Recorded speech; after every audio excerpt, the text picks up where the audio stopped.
السلام علیکم my dear viewers. آج کی کہانی کا نام ہے بڑے میاں۔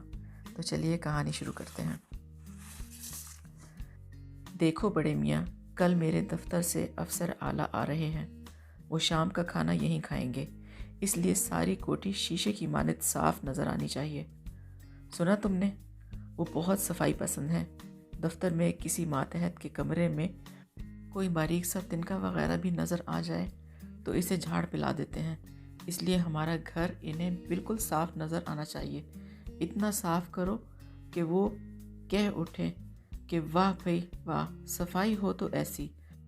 یہاں تک کہہ کر اختر کاشمیری صاحب خاموش ہو کر بڑے میاں کی طرف دیکھنے لگے۔ آپ فکر نہ کریں، صفائی آپ کے مطلب کی ہوگی۔ اوہو، میرے مطلب کی نہیں، ان کے مطلب کی ہونی چاہیے، اختر صاحب نے جھلا کر کہا۔ جی ٹھیک ہے، آپ بے فکر ہو جائیں۔ ہر ملازم اپنا اپنا کام کرے گا، کوئی کسی ملازم کا بہانہ بنانے کے لیے اپنا کام درمیان میں نہیں چھوڑے گا۔ باورچی اپنا کام کرے گا، مالی اپنا، دروازے کی چوکیداری کرنے والے اپنا، اور بڑے میاں اپنا کام کریں گے۔ سمجھ گئے نا تم سب؟ انہوں نے تمام ملازمین پر گہری نظر ڈالی۔ جی ہاں، سمجھ گئے، یہ ایک زبان ہو کر بولے۔ اختر صاحب نے اطمینان کی سانس لی اور اٹھ کھڑے ہوئے۔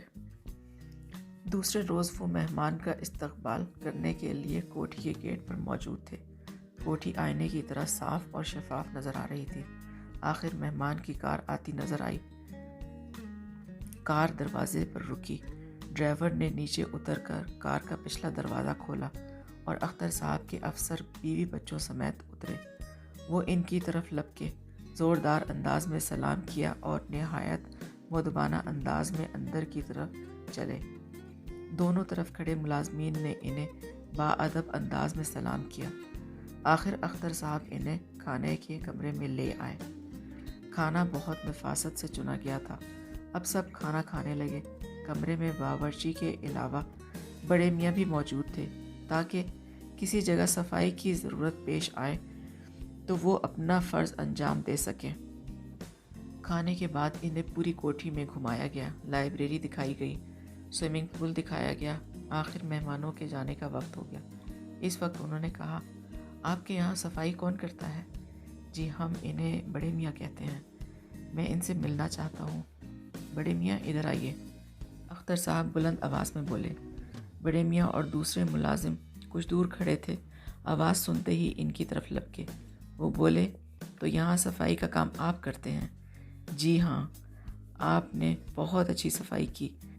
کسی جگہ بھی یہ محسوس نہیں ہوا جیسے آپ نے کوئی کسر چھوڑی ہو۔ اس لیے افسر کہتے کہتے رک گئے۔ اس لیے کیا؟ بڑے میاں کی بجائے اختر صاحب بول پڑے۔ وہ بولے، اس لیے میں آپ کو کچھ انعام دینا چاہتا ہوں، بلکہ میں تو ایک اور بات بھی کہنا چاہتا ہوں۔ ایک اور بات؟ وہ کیا؟ آپ کل صبح بڑے میاں کو ذرا میری کوٹھی پر بھیج دیں۔ ایک اور بات میں ان سے وہیں کر لوں گا۔ اوکے سر، اختر کاشمیری نے قدرے حیران ہو کر کہا۔ دوسرے دن صبح سویرے بڑے میاں کو افسر کی کوٹھی پر پہنچا دیا گیا۔ اس روز اتوار تھا، دفتر تو چھٹی تھی، لہٰذا افسر گھر میں تھے۔ ان کا نام راؤ کنور رئیس تھا۔ جو ہی بڑے میاں ان کے سامنے آئے، وہ فوراً اٹھ کر ان کی طرف لپکے، ان سے گرمجوشی سے ہاتھ ملایا، پھر بولے، دراصل مجھے صفائی کا جنون کی حد تک شوق ہے۔ کل اختر صاحب کی کوٹھی پر صفائی کا معیار دیکھ کر دل بہت خوش ہوا، اور جب یہ معلوم ہوا کہ یہ ساری محنت آپ کی ہے تو بہت زیادہ خوشی ہوئی، کیونکہ عمر کے لحاظ سے آپ سے ایسی صفائی کی امید نہیں کی جا سکتی۔ مجھے آپ جیسے لوگ بہت پسند ہیں، میری طرف سے یہ انعام وصول کریں۔ یہ کہہ کر انہوں نے ایک لفافہ ان کی طرف بڑھایا۔ ظاہر ہے اس میں کرنسی نوٹ ہوں گے۔ نہیں جناب، میں یہ انعام وصول نہیں کر سکتا۔ میں نے وہاں اپنا کام کیا ہے، وہ کام جو میرے ذمے تھا، لہٰذا میں خود کو اس انعام کا حقدار خیال نہیں کرتا۔ بہت خوب، آپ کی یہ بات سن کر مجھے اور زیادہ خوشی ہوئی۔ اب میری ایک درخواست ضرور قبول کریں۔ وہ کیا؟ آپ اختر صاحب کی بجائے میرے یہاں کام کیا کریں۔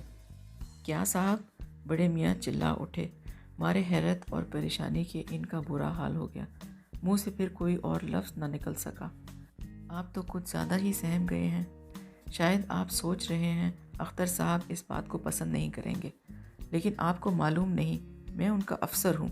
وہ میری بات سن کر فوراً مان جائیں گے اور آپ کو میرے یہاں بھیج دیں گے، اور اگر آپ اس طرح سے گھبرا رہے ہیں تو میں ابھی آپ کو رکھ لیتا ہوں۔ یہ کہہ کر انہوں نے موبائل پر نمبر ملایا اور بٹن دبا دیا۔ ایسے میں بڑے میاں لرزتی آواز میں بولے، یہ آپ کیا کر رہے ہیں سر؟ میں اختر صاحب کو فون کر رہا ہوں، ابھی یہ بات طے کیے لیتے ہیں، دیکھتے جائیے وہ کتنی خوشی سے یہ بات قبول کرتے ہیں۔ نہیں، وہ چلا اٹھے، آخر آپ کو کیا پریشانی ہے؟ سنیے، وہ آپ سے کچھ نہیں کہیں گے۔ نہیں، وہ بری طرح سے گھبرا چکے تھے۔ اوہو، گھبرائے نہیں، یہ میری خواہش ہے، میں ایسا کرنا چاہتا ہوں، آپ نہیں، لہٰذا آپ پریشان نہ ہوں۔ تنخواہ بھی میں آپ کو وہاں کی نسبت دگنی دوں گا، اور اختر صاحب بھی کوئی اعتراض نہیں کریں گے۔ آپ کی رہائش، کھانا پینا، ہر چیز میرے ذمہ ہوگی۔ نہیں نہیں، وہ پھر بولے، ہمارے پریشانی کے ان کا تو برا حال ہو چکا تھا، آپ بس خاموش رہیں، مجھے بات کرنے دیں۔ یہ کہہ کر راؤ کنور نے اختر صاحب کو فون ملایا۔ اسی وقت ایک بار پھر بڑے میاں نے کہا، صاحب جی، اللہ کے لیے ایسا نہ کریں، آپ چپ رہیں۔ راؤ صاحب نے منہ بنایا۔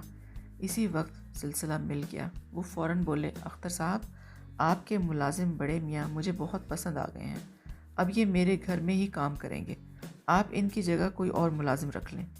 کیا؟ نہیں سر، نہیں۔ کیا مطلب؟ یہ آپ نے کیا کہا؟ راؤ صاحب بولے، میرا مطلب ہے آپ ایسا نہ کریں، بڑے میاں میرے علاوہ اور کہیں ملازمت کرنا پسند نہیں کریں گے۔ اوہو بھائی، کیسے نہیں کریں گے؟ میں انہیں آپ کی نسبت دگنی تنخواہ دوں گا، رہنے کی جگہ دوں گا، دوسری سہولتیں بھی دوں گا، اور بھی ہر طرح کا خیال رکھوں گا۔ ٹھیک ہے، مجھے تو اس پر کوئی اعتراض نہیں، ہاں آپ انہیں رضامند کر لیں، یہ میرا کام ہے، میں کر لوں گا، شکریہ۔ سنیے سر، سنیے، ادھر سے اختر صاحب نے بوکھلا کر کہا، لیکن راؤ صاحب نے موبائل بند کر دیا۔ اب وہ بڑے میاں کی طرف مڑے اور بولے، انہوں نے کہا ہے آپ نہیں مانیں گے، میں آپ سے پوچھ لوں، اگر آپ مان جاتے ہیں تو اسے کوئی اعتراض نہیں ہوگا۔ بڑے میاں بولے، میں وہیں رہنا پسند کروں گا جناب۔ حیرت ہے، میں آپ کو اتنی سہولتیں دے رہا ہوں اور آپ انکار کیے چلے جا رہے ہیں۔ آخر آپ کو وہاں ایسا کیا نظر آیا ہے یا کیا ملتا ہے؟ اس عمر میں جگہ تبدیل نہیں کر سکتا سر، میرا وہیں دل لگتا ہے، دنیا میں اور کہیں میرا دل نہیں لگے گا۔ وہ چلا اٹھے، آخر وہاں ہے کیا جو یہاں نہیں ہے؟ وہاں، بڑے میاں کہتے کہتے رک گئے۔ ہاں ہاں کہیے، وہاں کیا ہے؟ وہاں، وہ کھوئے کھوئے انداز میں بولے، ہاں بتائیے نا، وہاں کیا ہے جو یہاں نہیں ہے؟ میرا خیال ہے آپ بلا وجہ ضد کر رہے ہیں۔ ایسی بات نہیں ہے صاحب، میں اجازت چاہوں گا۔ نہیں، ابھی آپ نے بتایا نہیں ہے کہ وہاں کیا ہے۔ آپ نہ پوچھیں، بس پوچھ کر تو خیر میں رہوں گا ہی۔ وہ بھی اڑ گئے۔ اچھی بات ہے، آپ کی مرضی۔ سنیے پھر، وہ میرا بیٹا ہے اور میں اپنی اولاد کو اس عمر میں چھوڑ کر کہیں اور نہیں رہ سکتا۔ اس نے مجھے چھوڑ دیا تو کیا ہوا؟ وہ مجھے گھر سے نکال دینا چاہتا تھا۔ میں نے کہا کہ مجھے ملازم کے طور پر رکھ لے۔ کیا؟ نہیں نہیں۔ راؤ کنور حیرت سے اچھل پڑے۔ ادھر بڑے میاں تیزی سے اٹھے اور جانے کے لیے مڑ گئے۔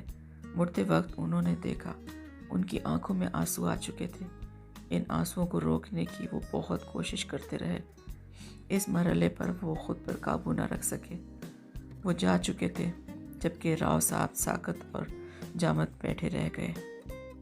تو فرینڈز، اگر آپ کو آج کی کہانی پسند آئی اور آپ مجھ سے مزید کہانیاں سننا چاہتے ہیں تو ویڈیو کو لائک اور میرے چینل کو سبسکرائب کر دیجیے، تاکہ میری آنے والی ہر ویڈیو آپ تک بآسانی پہنچ سکے۔ کل پھر آپ کو ایک نئی کہانی سناؤں گی، تب تک کے لیے اجازت دیجیے۔ اللہ حافظ۔